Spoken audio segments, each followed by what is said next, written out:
ऐसा क्या रहस्य है रूपकुंड में जो बर्फ पिघलते ही वहां नर कंकाल मिलते हैं। नमस्कार दोस्तों, मैं आपका दोस्त लोकेश कौशिक स्वागत करता हूं आपका हमारे चैनल हिस्ट्री टॉक्स में। आज हम बात करेंगे भारत के सबसे बड़े आश्चर्यों में से एक रूपकुंड के बारे में। वैसे तो दुनिया में प्रकृति की खूबसूरती बेमिसाल है, लेकिन जब बात भारत की आती है तो सब अनूठा हो जाता है। भारत उत्तर से दक्षिण, पूर्व से पश्चिम तक खूबसूरती से भरा हुआ है, पर उसमें हिमालय की बात ही निराली है। हिमालय की ही गोद में बसा है चार धाम और प्रकृति के लिए प्रसिद्ध उत्तराखंड, जहां देश विदेश से लोग अध्यात्म और रहस्यों की खोज के लिए आते हैं। उत्तराखंड के चमोली जिले में स्थित है रूपकुंड। यह हिमालय की दो चोटियों त्रिशूल और नंदघुंटी के तल के पास स्थित है। यहां कई लोग ट्रैकिंग करते नजर आ जाएंगे। यहां कुछ मंदिर और एक छोटी सी झील भी है, जो इस जगह की खूबसूरती में चार चांद लगा देती है। एक पौराणिक कथा है कि एक बार शिव पार्वती इस क्षेत्र से यात्रा कर रहे थे। माता पार्वती को प्यास लगी तो महादेव ने अपने त्रिशूल के प्रहार से यहां कुंड बना दिया। जब माता पार्वती ने इस कुंड में पानी पीने के बाद खुद को देखा तो वे बहुत रूपवती लगी। बस इसी वजह से झील का नाम रूपकुंड पड़ गया। रूपकुंड की झील में कई रहस्य दफन है। कंकाल झील के नाम से मशहूर यह झील हिमालय पर लगभग 5029 मीटर की ऊंचाई पर स्थित है।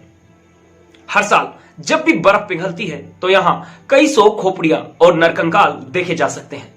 रूपकुंड को रहस्यमयी झील के रूप में जाना जाता है और इसके चारों ओर ग्लेशियर और बर्फ से ढके पहाड़ है। यह झील 2 मीटर गहरी है। पहले वैज्ञानिकों का मानना था कि जमी झील के आसपास मिले लगभग 200 कंकाल 9वीं सदी के उन भारतीय आदिवासियों के हैं जो ओलों की आंधी में मारे गए थे। वैज्ञानिकों का मानना था कि करीब 900 साल पहले यहां इतनी ओलावृष्टि हुई कि यहां रहने वाले सभी लोग मारे गए। कुछ कंकालों की डीएनए जांच से यह बात साबित भी हुई कि ये हड्डियां लगभग 900 साल पुरानी हैं। वहीं बाद में शोधकर्ताओं ने पाया कि स्थान के इतिहास की जितनी कल्पना की गई वो उससे भी जटिल है। हैदराबाद में centre for cellular and molecular biology के कुमारसामी थंगराज कहते हैं कि 72 कंकालों के माइटोकॉन्ड्रियल डीएनए से पता चला है कि वहां कई अलग अलग समूह मौजूद थे। इनके अलावा इनके रेडियो कार्बन डेटिंग से पता चला कि सारे कंकाल एक ही समय के नहीं है जैसा कि समझा जाता था। हालांकि इस बात का पता नहीं चला कि ये लोग यहां पर क्या कर रहे थे या किस लिए आए थे और इनकी मौत यहां कैसे हुई। लेकिन माना जाता है कि ज्यादातर लोग रूपकुंड में एक फूल की तलाश में आए थे, जिसके बारे में एक कथा है कि ये अमर करने की शक्ति रखता है, लेकिन सब लोग मारे गए। इस झील में आपको सिर्फ कंकाल ही कंकाल देखने को मिलते हैं। कहने वाले ये भी कहते हैं कि ये किसी महामारी के शिकार लोग थे। कुछ लोग कहते हैं कि ये आर्मी वाले लोग हैं जो बर्फ के तूफान में फंस गए। इंडिया टुडे में छपी रिपोर्ट के मुताबिक लोगों का मानना था कि ये अस्थियां कश्मीर के जनरल जोरावर सिंह और उनके आदमियों की हैं, जो 1841 में तिब्बत के साथ होने वाले युद्ध के बाद वापस लौट रहे थे।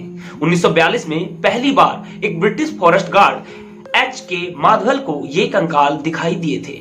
उस समय यह माना गया था कि ये जापानी सैनिकों के कंकाल हैं, जो द्वितीय विश्व युद्ध में वहां के रास्ते से जा रहे थे और वहीं फंसकर रह गए। स्थानीय लोग इस झील में नर कंकालों के मिलने की वजह नंदा देवी का प्रकोप मानते हैं और तो और इस झील की पूजा भी करते हैं। यहाँ नरकंकाल हर उम्र और आकार के हैं। कुछ नरकंकालों की लंबाई तो 10 फुट से भी ज्यादा है। इसलिए इस बात को भी तूल मिला कि ये येती के कंकाल हो सकते हैं। हर साल जब बर्फ पिघलती है तो यहाँ सैकड़ों कंकाल झील के पानी में तैरते दिखाई देते हैं। इतने सारे नर कंकालों के यहाँ होने की वजह से इस झील का नाम कंकाल झील रख दिया गया है। स्थानीय लोगों की माने तो एक बार कन्नौज का राजा यशवर्धन नंदा देवी की तीर्थ यात्रा पर निकला। राजा को संतान की प्राप्ति होने वाली थी, इसलिए वो देवी के दर्शन करना चाहता था। स्थानीय पंडितों ने राजा को इतने भव्य समारोह के साथ देवी दर्शन जाने को मना किया, जैसा कि तय था, इस तरह के जोर शोर और दिखाव वाले समारोह से देवी नाराज हो गई और सबको मौत के घाट उतार दिया। राजा, उसकी रानी और आने वाली संतान को सभी के साथ खत्म कर दिया गया। मिले अवशेषों में कुछ चूड़ियां और अन्य गहने मिले, जिससे पता चलता है कि समूह में महिलाएं भी मौजूद थी। पहले माना गया था कि इन कंकालों में एक समूह एक परिवार का था, दूसरा कद मझोले लोगों का, लेकिन अब पता चला है भारत, ग्रीक और साउथ ईस्ट एशिया के लोगों के कंकाल इनमें शामिल है। अंतरराष्ट्रीय स्तर पर एक स्टडी की गई, इसकी रिपोर्ट अब छपी है। रिपोर्ट में पता चला है कि आखिर इन कंकालों का इतिहास क्या है। नेचर कम्युनिकेशन पोर्टल पर यह स्टडी छपी है। इस स्टडी को करने वालों में भारत के लोग भी शामिल थे। स्टडी के अनुसार 71 कंकालों के टेस्ट हुए। इनमें से कुछ की कार्बन डेटिंग हुई, कुछ का डीएनए जांचा गया। कार्बन डेटिंग एक टेस्ट है जिससे पता चला कि ये सब कंकाल एक समय के नहीं हैं, अलग अलग टाइम पीरियड के और अलग अलग नस्लों के हैं। इनमें महिलाओं और पुरुषों दोनों के कंकाल पाए गए। अधिकतर जो कंकाल मिले उन पर की गई रिसर्च से पता चला कि जिन व्यक्तियों के ये कंकाल थे वे अधिकतर स्वस्थ ही रहे होंगे। यह भी माना जाता है कि इन कंकालों में आपस में कोई संबंध तो नहीं था, क्योंकि पहले साइंटिस्ट ने इनमें से एक समूह को एक परिवार का माना था। रिसर्च में मिले डेटा से यह बात साफ हुई कि ये लोग परिवारों का हिस्सा नहीं रहे होंगे, क्योंकि इनके डीएनए के बीच कोई भी समानता नजर नहीं आती। जांच में इन कंकालों में कोई भी बैक्टीरिया या बीमारी पैदा करने वाले कीटाणुओं के अवशेष नहीं मिले। इसका मतलब यह है कि चांसेस काफी है कि इनकी मौत किसी महामारी की वजह से नहीं हुई थी।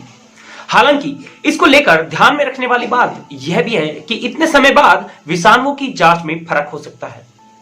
इनमें से अधिकतर भारत और इसके आसपास के देशों के कंकाल हैं। इन्हें साउथ ईस्ट एशिया के समूह में रखा गया। कुछ इनमें से ग्रीक के इलाके की तरफ से पाए गए। एक कंकाल चीन की तरफ के इलाके का भी बताया जा रहा है। तो दोस्तों, कैसी लगी आपको आज की वीडियो, हमें बताना ना भूलें। मैं आपका दोस्त लोकेश कौशिक, जय भूतेश्वर।